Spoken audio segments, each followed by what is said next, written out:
آدم علیہ السلام کی وفات کے بعد ان کے بیٹے شیث علیہ السلام نے ان کی ذمہ داریاں سنبھالی۔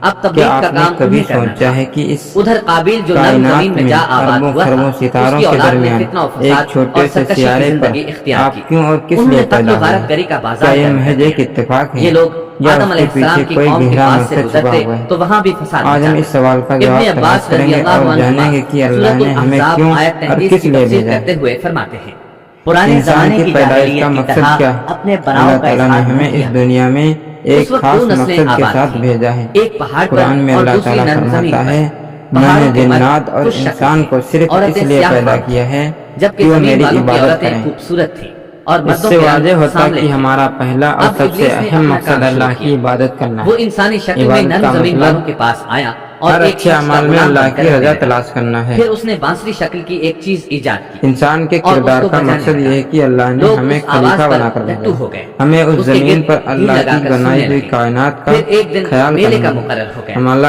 اس میں کردار ہزارہا مرد اسلامی اور تعلیمات عورتیں کے جمع ہونے لگے۔ مطابق ہونا چاہیے۔ اتفاق سے وہاں ایک دن ایک پہاڑی آدمی اچھے بھی آ اخلاق گیا۔ سے ہم اسلام اس کا نے سچا میدانی پیغام عورتوں کے پھیلا حسن و سکتے جمال ہیں۔ کو دیکھا۔ اللہ کے رسول اس صلی نے اللہ اپنے علیہ قبیلے وسلم نے والوں سے ان فرمایا، کے حسن و تم جمال میں کا سے ذکر سب سے کیا۔ بہتر وہ ہے اب وہاں کے جس لوگ کا اخلاق کثرت سے سب سے میدانی اچھا علاقے ہے۔ میں آنے لگے۔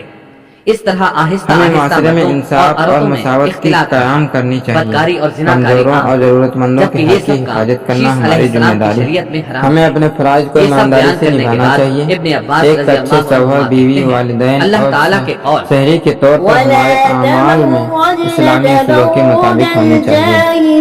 اس فانی زندگی کا یہی اصل تفسیر مقصد آخرت میں اور کامیابی قدیم حاصل کرنا جاہلیت سے ہے۔ اللہ نے یہی ہمیں مراد ہے، امتحان کے لیے کیونکہ بھیجا ان ہے۔ لوگوں نے زمین ہمیں میں اس ایک زندگی عظیم کو اس فساد طرح اور گزارنا انتشار چاہیے برپا کر کہ اللہ رکھا کے تھا۔ سامنے شیث علیہ پیش ہوتے السلام وقت اپنی فخر قوم سے کے کہہ لوگوں کو سکے سمجھاتے کہ رہے ہم کہ نے وہ ان اپنی شریر زندگی اور کی فسادی لوگوں کے ساتھ میل ہر جول نہ رکھے، موڑ لیکن پر آپ شیطان کے مسلسل بتائے ہوئے انہیں راستے پر برگلاتا چلائیں۔ رہا۔ یہاں اپنے تک کہ گناہوں شیث کی علیہ معافی السلام کے مانگنا ساتھ ضروری ہے۔ بہت تھوڑے توبہ لوگ رہ کرنے گئے سے دل کی اور قابیل کی پاکیزگی قوم اور میں سکون بہت ملتا اضافہ ہے۔ ہو گیا۔ ہمیں اپنے لوگ یوں ہی زندگی خاندان بسر اور کرتے معاشرے رہے، میں اسلام کی یہاں تک کہ اللہ تعلیمات کو تعالیٰ نے پھیلانا انہیں چاہیے۔ ادریس ہمیں علیہ اپنے السلام بچوں کو بھی مبعوث اسلام فرمایا۔ کے اصل مقصد سے آگاہ کرنا چاہیے۔ اس بار ہم اللہ آپ نے کے لیے ہمیں پیش کر صرف رہے ہیں عبادت کے لیے ہی قصص نہیں بنایا الانبیاء۔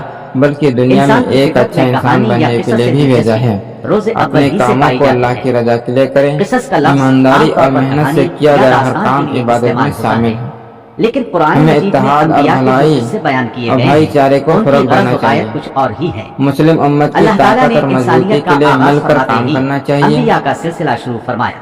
اور انبیاء دوستو، اور رسول ہماری بے زندگی در کا بے اصل آ گئے مقصد ہیں۔ اللہ کی کہا عبادت جاتا کرنا ہے اور اس کہ کی رسولوں رضا کی کو تعداد حاصل کرنا ہے۔ 300 سے ہمیں زائد اپنی ہے زندگی کو اور اللہ انبیاء کے کی حکم تعداد کے مطابق 1,24,000 ڈھالنا چاہیے سے تاکہ زائد اس ہے۔ دنیا آخرت میں گویا اللہ تعالیٰ کامیاب نے ہو سکے۔ بنی نوع انسان کو اللہ سیدھا سے راستہ دعا ہے کہ دکھانے وہ کے ہمیں لیے صحیح اتنی بڑی راستہ تعداد دکھائیں میں اور ہماری انبیاء اور زندگی کو رسول اپنے مبعوث مقصد کے فرمائے۔ مطابق گزارنے کی قرآن توفیق کریم میں دیں بیان کردہ اور قصص ہم سب کو حقیقت پر عمل مبنی کرنے کی توفیق اس عطا لیے فرمائے۔ دوسرے تمام جزاک قصص اللہ۔ اور السلام واقعات سے علیکم۔ خدا امتیازی حافظ۔ حیثیت رکھتے ہیں۔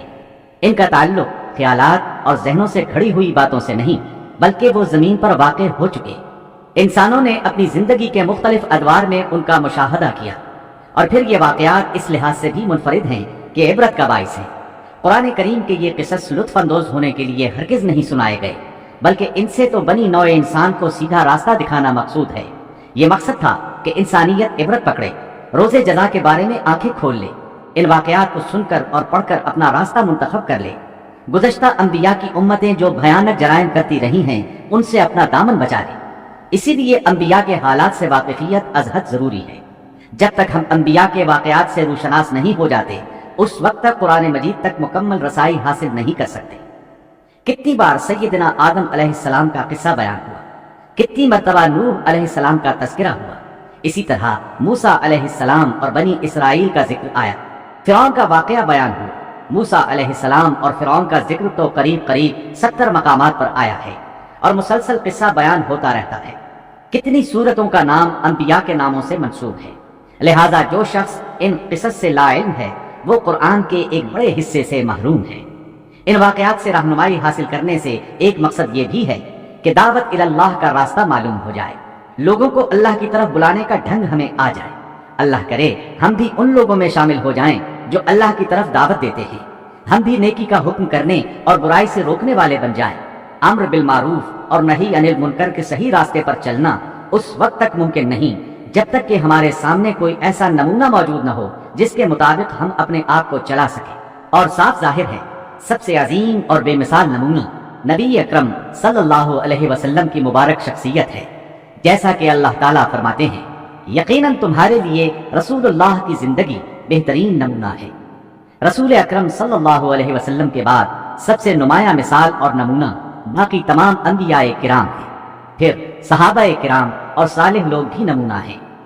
انبیاء کرام کے واقعات قرآن کریم کے ذریعے ہم تک پہنچے ہیں، اسی طرح نبی کریم صلی اللہ علیہ وسلم کی سیرت مبارکہ اور آپ کی احادیث مبارکہ سے بھی ہمیں ان کے حالات اور واقعات معلوم ہوئے۔ Thanks for watching. Don't forget to like, comment, share and subscribe to